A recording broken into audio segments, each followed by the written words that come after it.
7 April 2016, wahana antariksa milik NASA, New Horizons, yang diluncurkan pada 19 Januari 2006 hampir memasuki wilayah paling ujung di tata surya kita.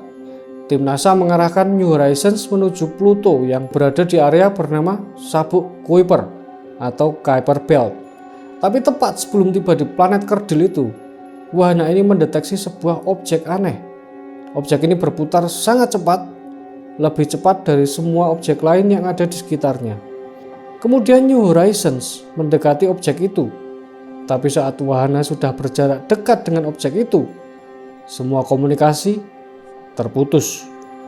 Ada sesuatu yang memblokir sinyal, dan gak ada satupun orang dari NASA yang tahu apa yang terjadi.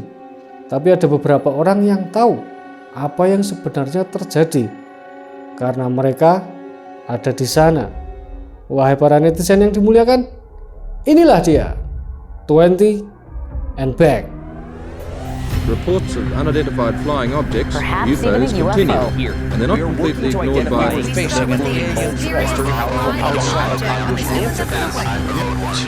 Yet so-called UFO matter is extraterrestrial already and approved. We are going to Houston, you were good at 1 minute.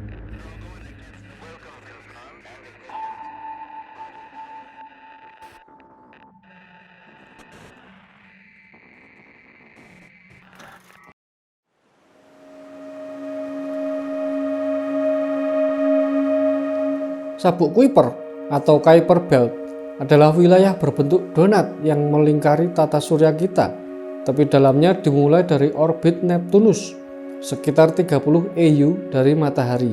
1 EU atau satuan astronomi adalah jarak dari bumi ke matahari. Jadi tepi dalam Sabuk Kuiper berada sekitar 4,5 miliar kilometer dari matahari.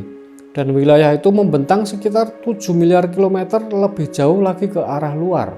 Keberadaan Sabuk Kuiper pertama kali diusulkan pada tahun 1943 oleh astronom Irlandia Kenneth Edgeworth. Dia percaya ada kumpulan besar komet dan asteroid yang berada di ujung tata surya kita. Dan klaim Edgeworth ternyata benar. Sabuk Kuiper akhirnya dikonfirmasi telah ditemukan pada tahun 1992 oleh David Sweet dan Jane Lu yang menemukan objek Sabuk Kuiper pertama atau KBO. KBO itu singkatan dari Kuiper Belt Object. KBO adalah berbagai macam komet, planet kerdil, asteroid, dan benda es lainnya yang membentuk Sabuk Kuiper.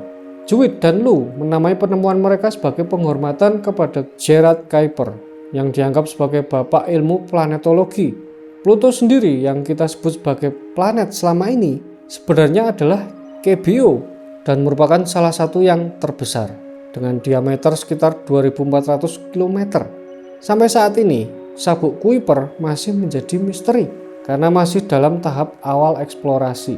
Sebagian besar objek di Sabuk Kuiper bisa dijelaskan dan diidentifikasi, tapi ada benda-benda di Sabuk Kuiper yang berperilaku anomali, nggak bisa diprediksi dan nggak natural.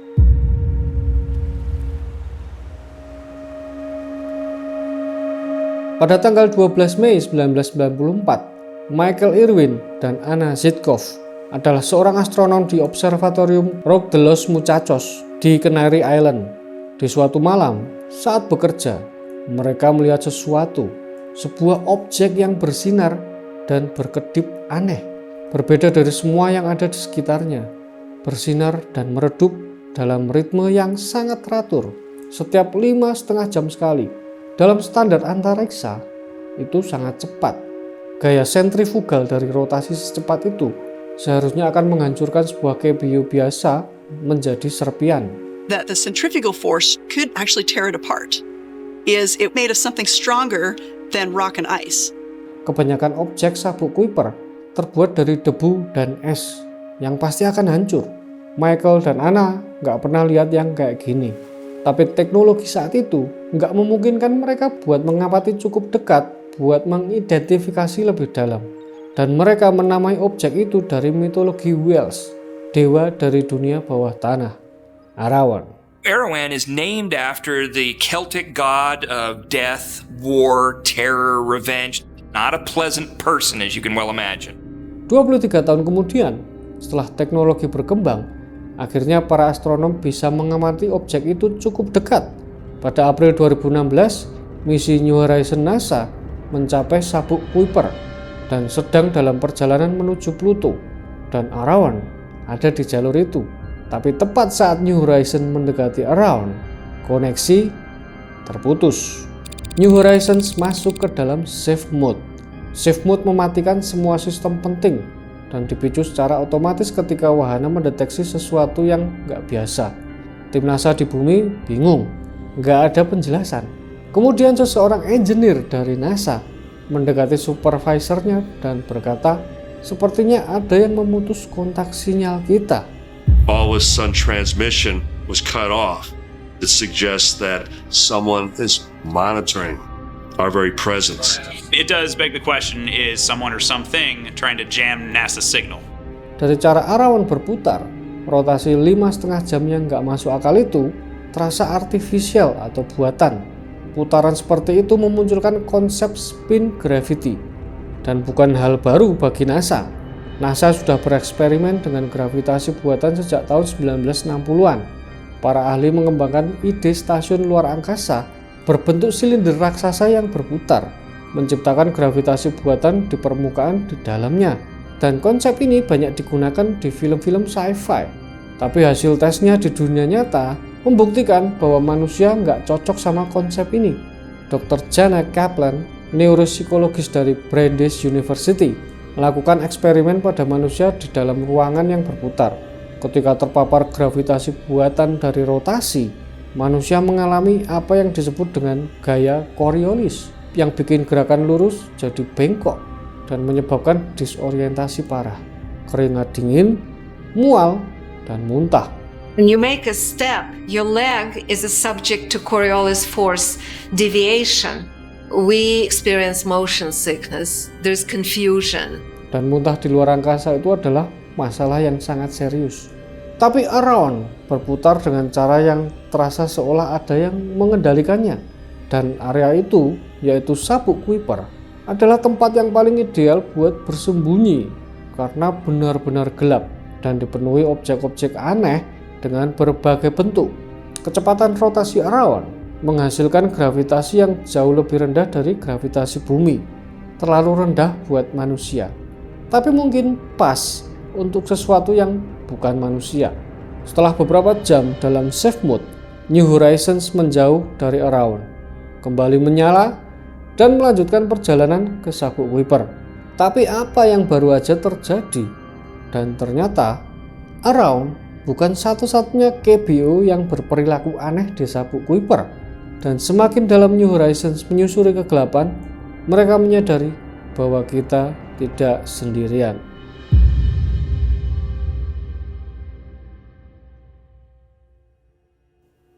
KBO 28 KV42, para astronom menamainya drag. Semua objek di tata surya itu bergerak mengelilingi matahari dengan arah yang sama, tapi orbit drag malah bergerak kebalikannya yang dinamakan retrograde orbit, berlawanan arah dengan objek yang lain.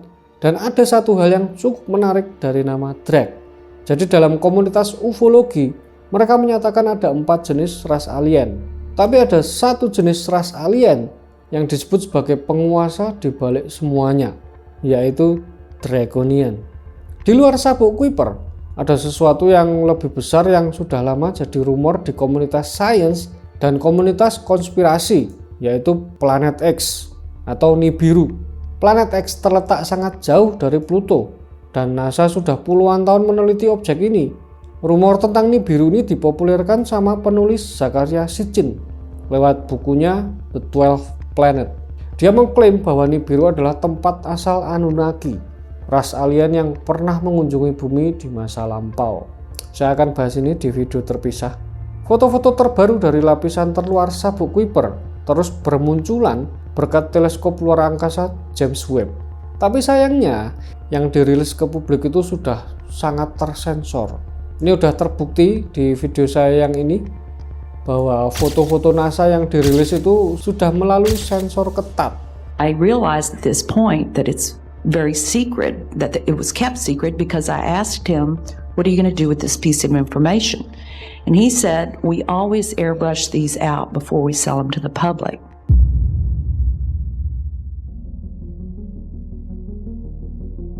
Maret 2002, National High Tech Crime Unit Inggris menangkap seorang sistem administrator dan juga hacker berusia 36 tahun asal Skotlandia bernama Gary McKinnon.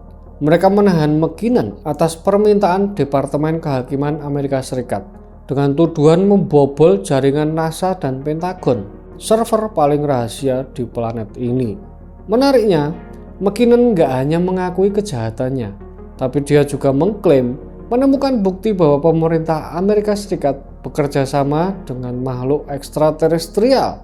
Yang dia temukan adalah sebuah spreadsheet, judulnya Non-Terrestrial Officers. Di dalamnya ada nama-nama perwira dan nama-nama kapal, bukan kapal laut, bukan angkatan darat, tapi nama-nama kapal yang nggak ada dalam daftar armada militer Amerika Serikat manapun di bumi ini. I found the spreadsheet was actually titled in the column non-terrestrial officers. As well as officers' names, it had ship names. None of these were ocean-going ships. It was astounding. They're not Navy, they're not the Army, and not even Air Force. So to me, I was thinking there must be an off-planet Space Force, or Space Fleet at least. Setelah penangkapan McKinnon, pemerintah Amerika Serikat menuntut McKinnon dengan ancaman 70 tahun penjara. Tapi dia mengajukan banding dan menang secara hukum. Tapi surat perintah penangkapannya nggak pernah dicabut. Hingga hari ini, namanya masih ada di dalam daftar merah Interpol yang menyebabkan dia nggak bisa bepergian kemanapun. Itulah harga dari apa yang dia lihat. I think Gary McKinnon is truthful in that he did see files on secret space programs and UFO-related material. Paul Hellyer adalah mantan Menteri Pertahanan Kanada, seorang pejabat pemerintah senior dengan akses ke lapisan informasi yang nggak pernah kita lihat. Dan di dalam salah satu interview berita, secara terbuka, dia menyatakan bahwa pemerintah Amerika Serikat dan pemerintah-pemerintah lain di seluruh dunia sedang bekerja sama dengan kelompok-kelompok alien yang terorganisir. Mereka telah mengunjungi planet ini selama ribuan tahun katanya. Why do you say that UFOs are as real as the airplanes flying over our heads? Well, because I know that they are. They've been, as a matter of fact, they've been visiting our planet for thousands of years. Dan ada yang disebut Federation. Because there is what is called a federation. Lalu ada Haim Esed, mantan kepala keamanan antariksa Israel yang selama puluhan tahun bertanggung jawab atas program luar angkasa dan intelijen Israel. Dia muncul dan mengatakan bahwa Galactic Federation itu nyata. Dua pejabat senior pemerintah dari dua negara berbeda mengatakan hal yang sama. Dan dari semua informasi ini membawa kita pada sebuah pertanyaan besar. Kalau ada armada militer yang beroperasi di luar bumi, siapa yang ada di dalamnya? Dan mereka ngapain? Lucunya, beberapa orang mengklaim mereka tahu jawabannya karena mereka ada di sana.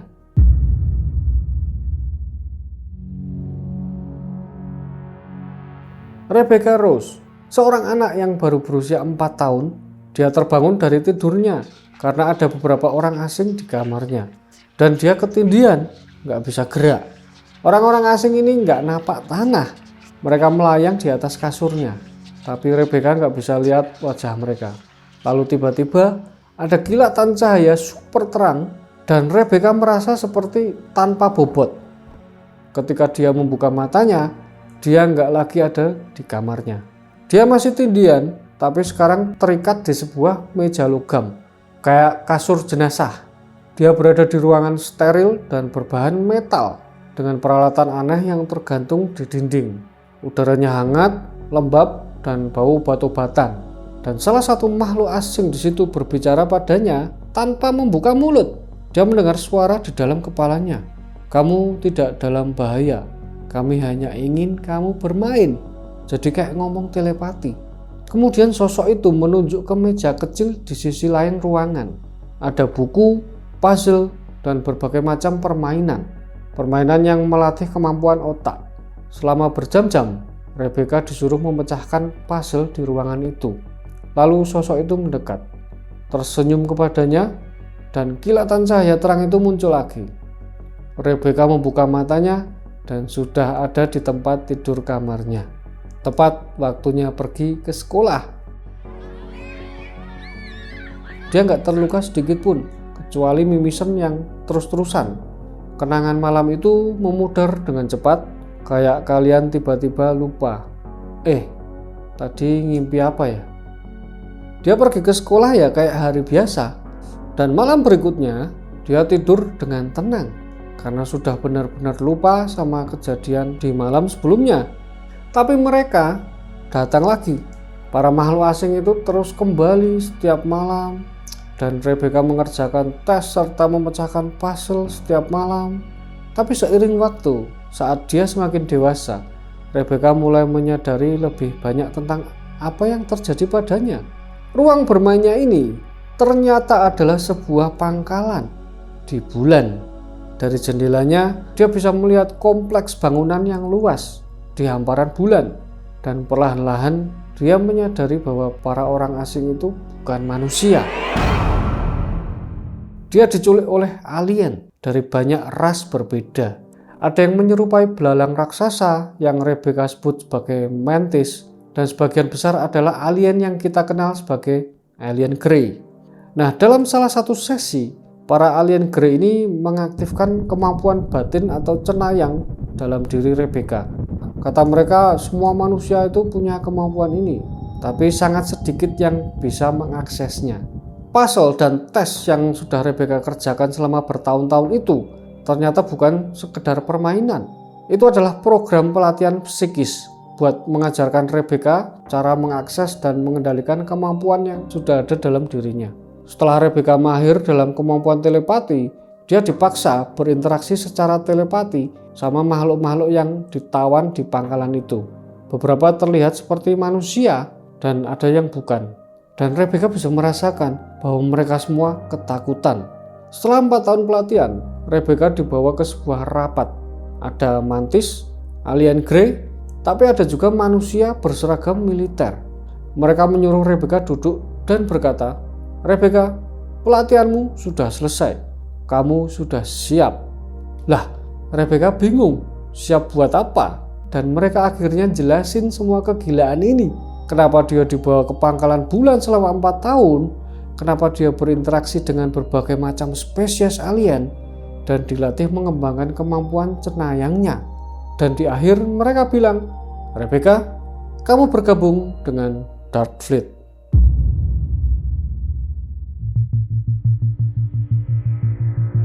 Sebelum memulai misinya dengan Dark Fleet, Rebecca Rose yang berusia 9 tahun dikembalikan ke rumah. Kemudian dia dibawa ke stasiun Angkatan Laut Great Lakes. Dia diikat ke sebuah kursi dan dikirim melalui sebuah portal yang dinamakan Jump Gate. Dan disinilah misi 20 tahun Rebecca dimulai.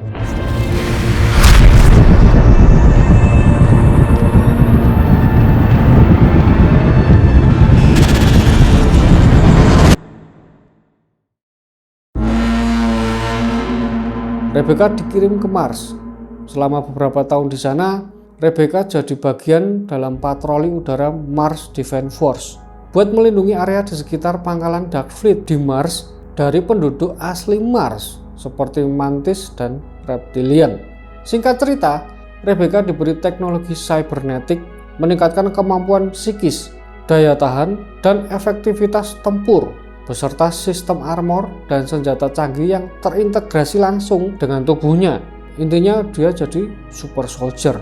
Dan karena semua itu, Rebecca adalah aset yang sangat berharga bagi Mars Defense Force.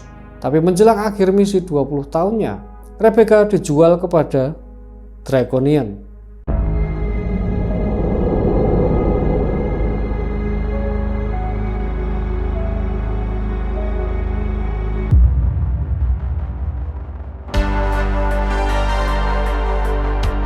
Di luar sabuk Kuiper ada planet Nibiru, sebuah planet yang dipercaya dikuasai oleh Draconian. Draconian adalah alien spesies reptilian yang terkuat dan tertua di tata surya ini. Mereka mengendalikan pangkalan dan pesawat besar di seluruh area sabuk Kuiper, dan Draconian adalah ras paling ditakuti. Mereka punya kemampuan melumpuhkan seseorang cuma dengan tatapan mata. Menurut kesaksian salah satu prajurit, mereka semua lumpuh, nggak ada yang bisa berbicara, langsung mual, pengen muntah, dan berak sekaligus. Dia juga dengar suara dalam kepalanya, suara yang sangat keras, dalam, dan sangat menakutkan. Tapi alasan terbesar bahwa Draco sangat menakutkan adalah teknologi mereka. Holografik canggih, manipulasi psikis, teknologi portal yang jauh melampaui apapun yang dimiliki manusia. Singkat cerita, Rebecca dipekerjakan kembali sebagai pilot patroli buat melindungi sebuah kapal besar yang mengorbit planet X karena bangsa Draconian sudah membangun kerajaan perdagangan budak di area itu. Pengalaman Rebecca selama bertugas bersama Draco sangat traumatis. Dia dipaksa membunuh makhluk-makhluk yang nggak berdosa. Singkat cerita, kontrak 20 tahunnya berakhir. Ada suara gemuruh di telinganya, kilatan cahaya terang, lalu sunyi. Dan seperti biasa, Rebecca sudah kembali berada di rumah. Dan bukan cuma kembali ke bumi, tapi kembali jadi anak kecil berumur 9 tahun. Semua ingatan dalam 20 tahun terakhirnya mulai menghilang karena Dark Fleet menghapus memorinya. Pada tahun 2012, saat Rebecca berusia 40 tahun, dia mengalami sebuah kecelakaan yang nggak terduga. Dan anehnya, semua kenangan gila itu muncul kembali. Tapi dia tidak sendirian. There are thousands of others out there that have been through this, that have gone on a 20 and back program. And I'm not just talking about Americans, we're talking globally. And some of the people that did not come back, their stories need to be told.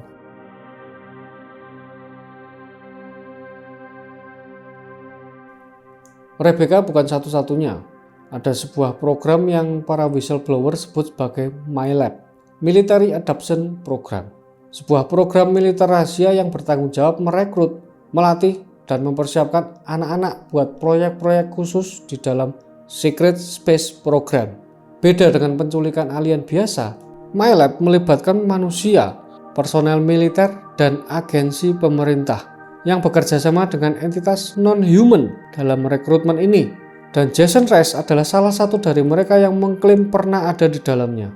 Rice mengklaim diidentifikasi sejak kecil sebagai intuitive empath, seseorang yang bisa merasakan dan membaca emosi orang lain dengan akurasi yang nggak wajar. Kemampuan semacam ini menurutnya sangat dicari oleh program-program rahasia kayak gini. Dalam pelatihannya, Rice nggak sendirian. Dia mengklaim ada sekelompok anak-anak lain yang menjalani proses yang sama, ditempatkan di ruangan-ruangan tertutup dan diberi puzzle serta tes logika. Sama seperti yang dialami Rebecca.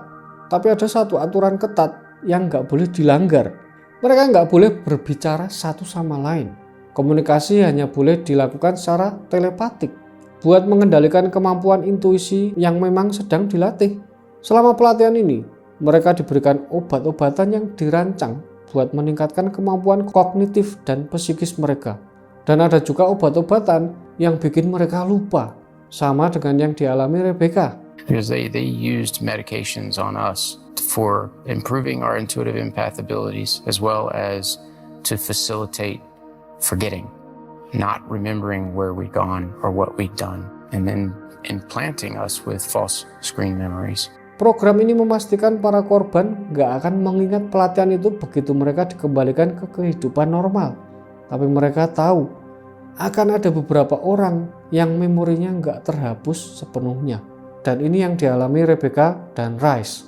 Jason Rice mulai mengingat kembali memorinya lewat sebuah operasi medis. Saat Rice berada di bawah pengaruh anestesi, setelah menjalani prosedur operasi, dia mulai berbicara tanpa sadar. Ketika dia bangun, staf keperawatan yang merawatnya ngasih tahu sesuatu yang membuatnya kaget. Dia baru aja berbicara panjang tentang berada di luar angkasa, tentang menjadi bagian dari sebuah program. Detail-detail yang dia ucapkan sangat spesifik, nama tempat, prosedur, istilah teknis yang nggak biasa diketahui orang awam. Tapi Rice sendiri sama sekali nggak inget pernah mengatakan hal itu. dia cuma tahu dari orang lain yang mendengarnya langsung.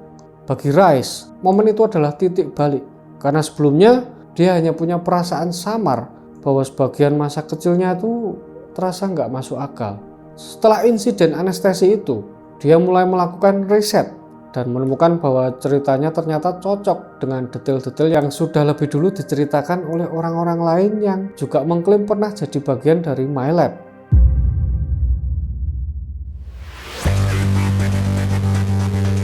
Randy Kramer yang awalnya bercerita dengan nama samaran Kapten Kai mengklaim direkrut sejak usia 3 atau 4 tahun ke dalam program yang disebut Project Moon Shadow yang secara diam-diam merekayasa genetis buat misi berat di luar bumi.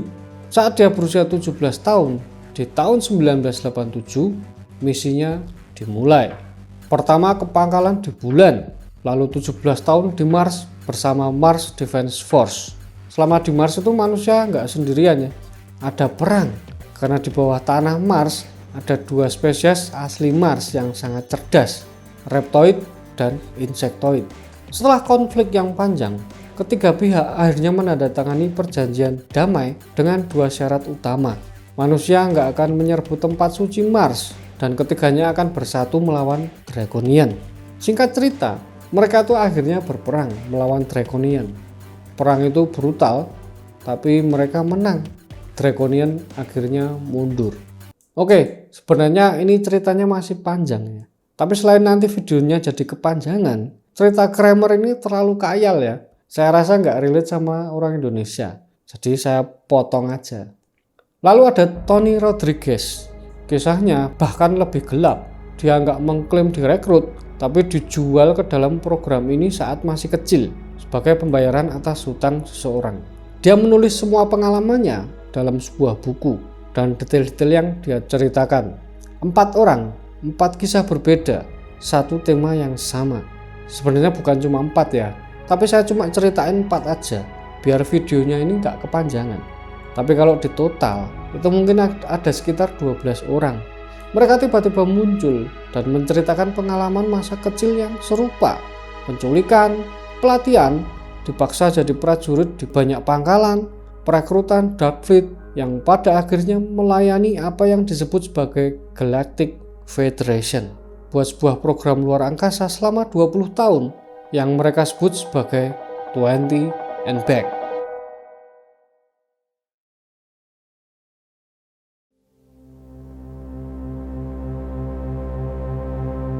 Jadi apakah semua cerita super duper khayal ini benar? Kemungkinan besar tidak. Jadi kita mulai dari satu nama yang disinyalir merupakan sumber dari semua cerita khayalan ini, Corey Goode. Dia muncul sekitar tahun 2010 dengan kisah bahwa dia direkrut sejak kecil ke dalam program luar angkasa rahasia atau Secret Space Program. Dia mengaku bahwa sekitar usia 16 tahun dia itu dibawa ke bulan dan setelah 20 tahun dia dikembalikan ke bumi di usia 16 tahun lagi karena mereka itu punya teknologi age regression. 20 and Back program is based on the use of advanced technology where you provide service for 20 years and at the end of that service you are medically and quantum age regression back to the time point where you originally entered into service, and then they take you back in time to the point in time that you originally went into service, but you still lived out and had those 20 years of service that you provided in whatever program. And there's a number of secret space programs that utilize this technology. Dan dari ceritanya itu dia dapat pengikut yang sangat besar. Ini sangat bisa dipahami ya, karena narasi-narasi sci-fi kayak gini ini tuh sangat-sangat relate buat orang-orang Amerika. Tapi ada 3 hal yang perlu kamu ketahui. Pertama, dia sendiri mengaku bahwa sebagian ceritanya mungkin itu nggak nyata. Beberapa ingatan ini bisa jadi nyata atau bisa jadi cuma ngimpi atau khayalan. Dia sendiri nggak yakin. I'm asking you whether it was dramatization or was it real? It's a real part of my dream or delusion, of whatever you want to call it. And some of these memories could be real or they could be creation. I'm not exactly sure. Kedua, Corey Goode menuntut orang-orang yang ngomongin tentang 20 and Back dan mengklaim bahwa konsep ini adalah kekayaan intelektual atau IP-nya. Padahal ya kalau cerita ini beneran nyata, orang-orang itu ya nggak bisa dituntut, karena ya mereka menceritakan apa yang beneran terjadi sama mereka kan. Are you sure that you had lunch today? Yeah. Okay. Are you as sure as having lunch today as you were about any of these experiences like the 20 and back? Like I said, the 20 and back is my creation. It's a part of my intellectual property.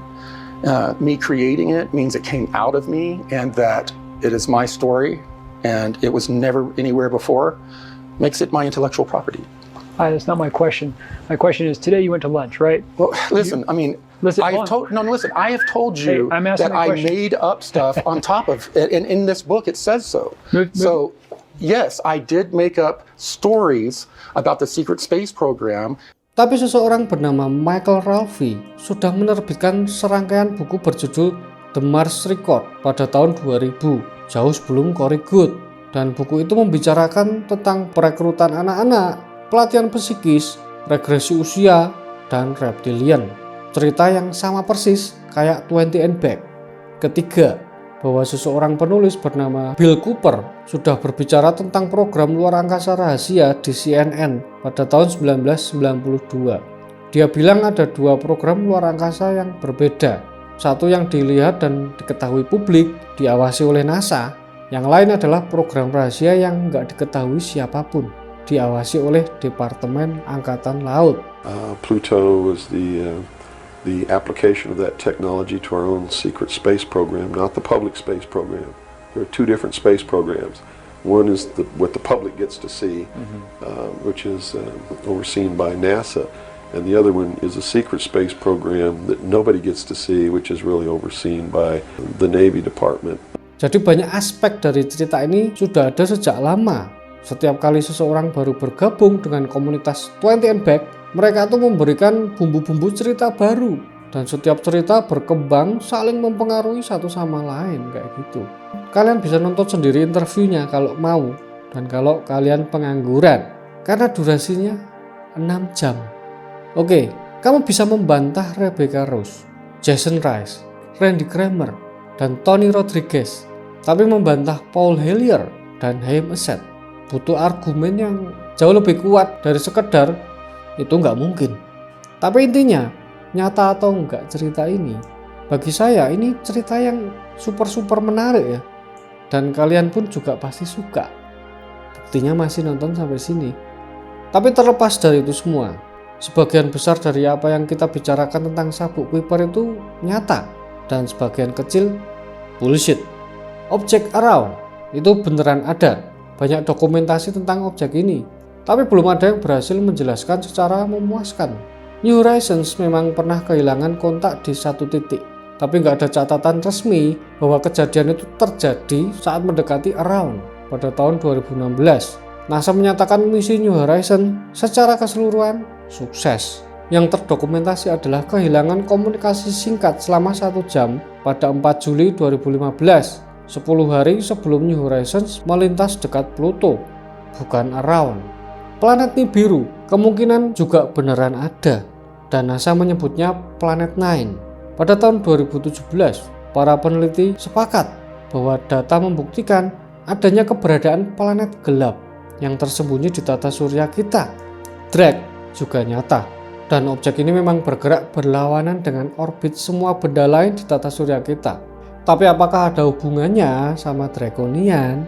Nah, itu yang murni cocok logi. Sampai saat ini, sabuk Kuiper tetap menjadi salah satu misteri besar. Dan apakah beneran ada alien reptilian di sana? Saya berharap ada dan menginvasi bumi. Biar seru kan? Atau jangan-jangan mereka sudah ada di sini sejak lama.